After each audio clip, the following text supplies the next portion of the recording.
Welcome, everyone. We're about to start. In case we haven't met, I'm David Snider. And I'm Mallory, Carnes. And we're here to play a few pieces from Debussy, Joplin, and who do you have? I have Bach and lots more others. Okay, cool. So yeah, any notes to start or? I'm going to be doing something a little different than what I sometimes do for other concerts. Sometimes I play like 10 or 15 minute long chunks. But today I'm actually going to be playing a lot of like 2 or 3 minute shorter pieces. And it's kind of been as a result of the month of June. I basically mostly took off from playing my instrument. The pandemic kind of got to a lot of us musicians, and it was really frustrating to feel like we were practicing at home by ourselves with no goal. And so I'm really grateful to be back playing music for people and with people. And so as a result, I've kind of been exploring other music that's not usually like the standard music I would learn on viola. So almost all of these were, actually all of these except one, were not written for the viola originally. Yeah. Nice. Cool. I'll also be playing some shorter pieces today. So, yeah. So do you want to go ahead and start with? Okay. Cool. Yeah. All right. So first I'm going to play 2 different pieces. The first one is by a composer named Henry Purcell, and he's a pretty famous English composer. He was actually like the most famous English composer until the 1900s, but he lived back in the 1600s. And so this is one of the pieces that was not originally written for viola. It's called a bourrée and hornpipe. And as you can guess by the name hornpipe, that definitely was not originally written for viola. And he's actually most famous for some of his really early English operas. And he's buried in Westminster Abbey, which is a cool fact that not a lot of people can claim that.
And I actually arranged mine, usually I try not to go in chronological order because sometimes audiences think that's boring. But today I decided to go in chronological order because I'm jumping all over the place in terms of country. And so this next piece is called Song Without Words. And it's one of the collection of 48 songs without words that composer Felix Mendelssohn wrote. And he's a German composer who was also a conductor and a pianist and an organist and worked for a church. Back in the early part of the 1800s, because that's what you had to do to make a living as a musician. And he actually only lived to be about 36. But in that time, I mean, his first piece was written when he was like either 9 or 12. Reports say 9, but the evidence says 12. So either way, he wrote a lot of good music really early, and all of his songs without words were originally for piano, So obviously when you take piano with 10 fingers and move it to viola, where I have 4 fingers, he had to drop a lot of the notes, but it's still a really cool arrangement. Mm.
I was going to end after 2, but I decided I'm going to put my 3rd one into this first collection, and then I'll do 2 more later.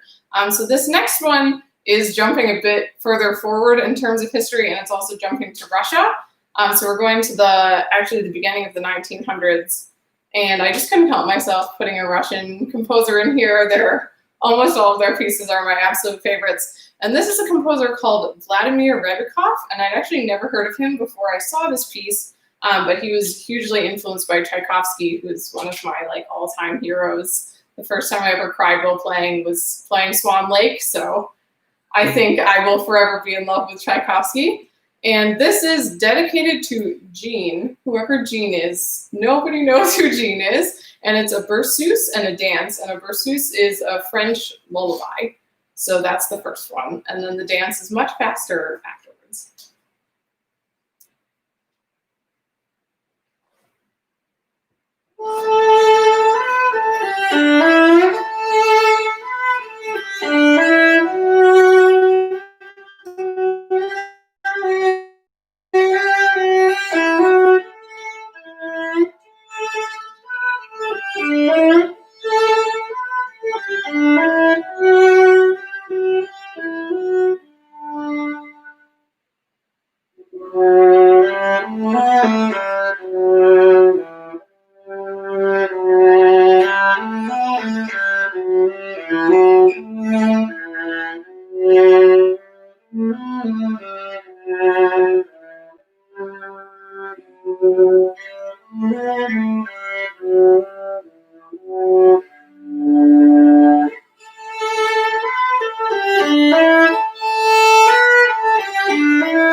Amazing job.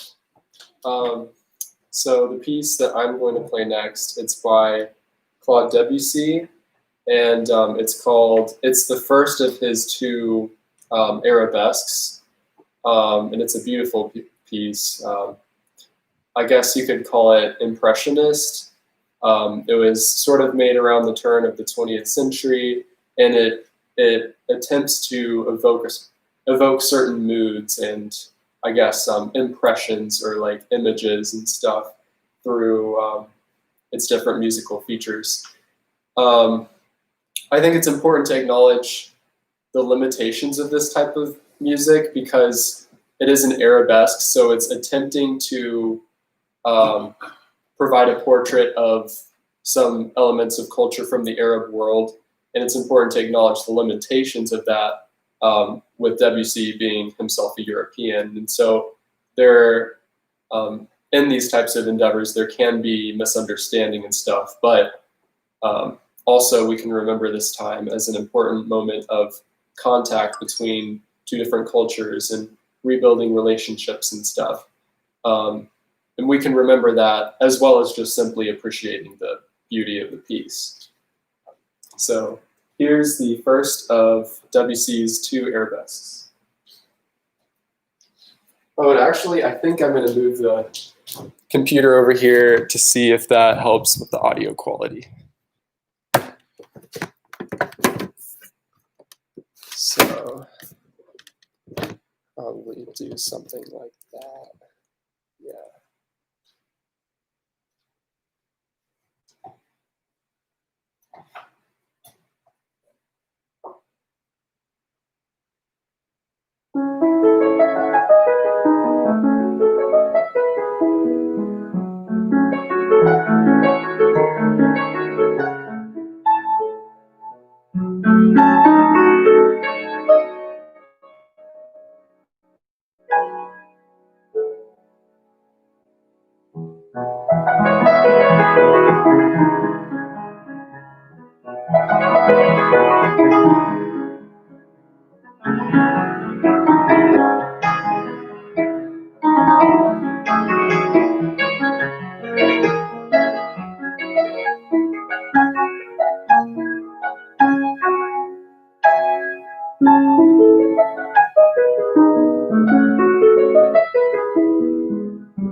All right, I'm back again. The first thing I'm going to play is Bach. So Bach doesn't really need an explanation. He's a genius.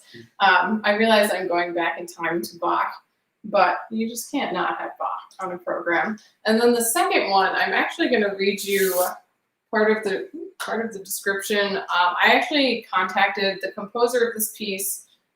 He was born the same year that I'm born, so he's a young composition student in Texas. And he wrote this piece for solo viola. It's the only one that I'm playing that was originally written for the viola.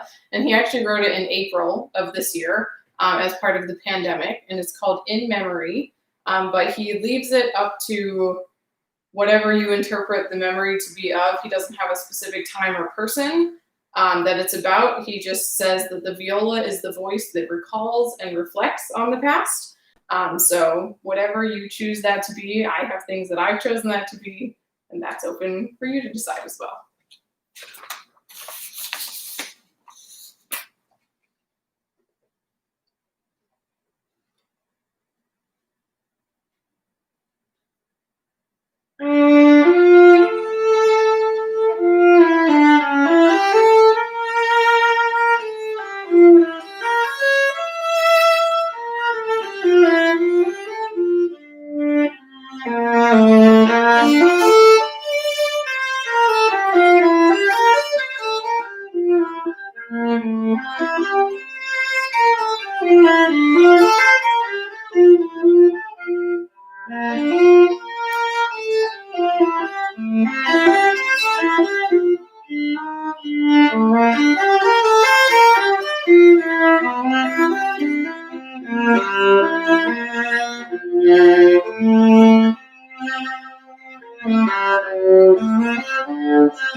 That's one of my favorite Bach cello suites. He wrote 6, and that was number 2. I just always get stuck on number 2 because I love it.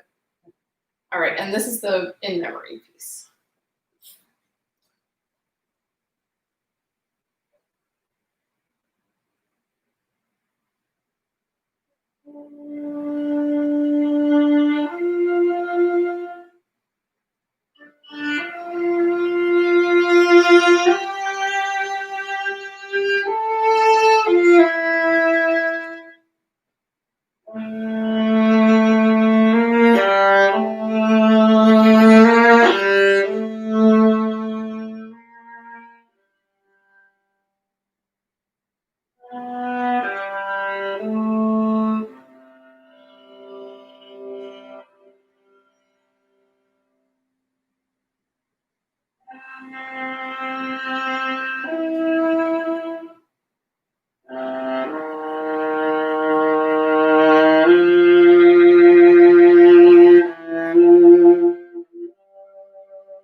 right.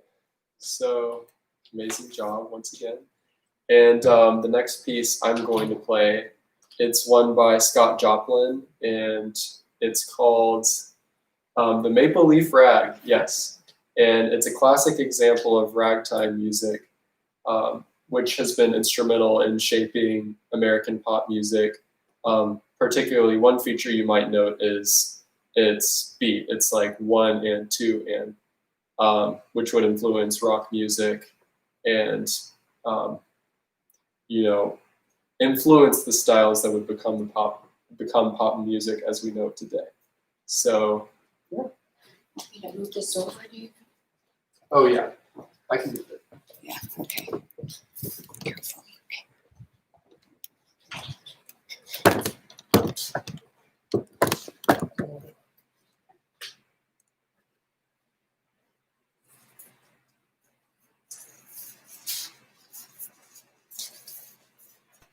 This piece is by Scott Joplin, and this piece and a few others earned him the title the King of Ragtime. So.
And I guess that's it, right? Okay, awesome. Somebody go get the boogie to sing. Well, All the way through. thank you everyone for listening, and yeah, I hope you guys are having a good time in the pandemic. I know it's probably difficult, but yeah, we'll get through this together. So, bye everyone. Have you seen the movie Sting? The Sting.